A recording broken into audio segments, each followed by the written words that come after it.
కుర్మ సోదరుల గురించి ప్రస్తావించినప్పుడు కానీ గ్రామాలలో ఎవరైనా తమ భూమిని అమ్ముకోవాలి అంటే కొనడానికి ఎవరైనా కుర్మోళ్ళు వస్తే వాళ్ళకి ఇయ్యండ్రి నగదు నడుము కట్టుకొని వచ్చి పొయ్యింట్లో మనకు నగదు ఇచ్చిపోతారు, నమ్మకంగా ఇచ్చిపోతారు.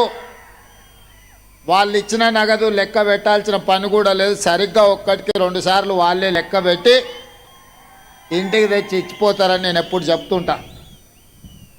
ఎందుకంటే మృదు స్వభావులు, సున్నిత మనస్కులు, ఎవరిని మనం ఎందుకు ఇబ్బంది పెట్టాలి, మన కష్టాన్ని మనం నమ్ముకోవాలి, మన చెమటని నమ్ముకొని అవసరమైతే 1 గంట ఎక్కువ పని చేయాలి తప్ప ఎవరికి కష్టం నష్టం కలిగి వద్దని ఒక మంచి స్వభావం కలిగిన సోదరులు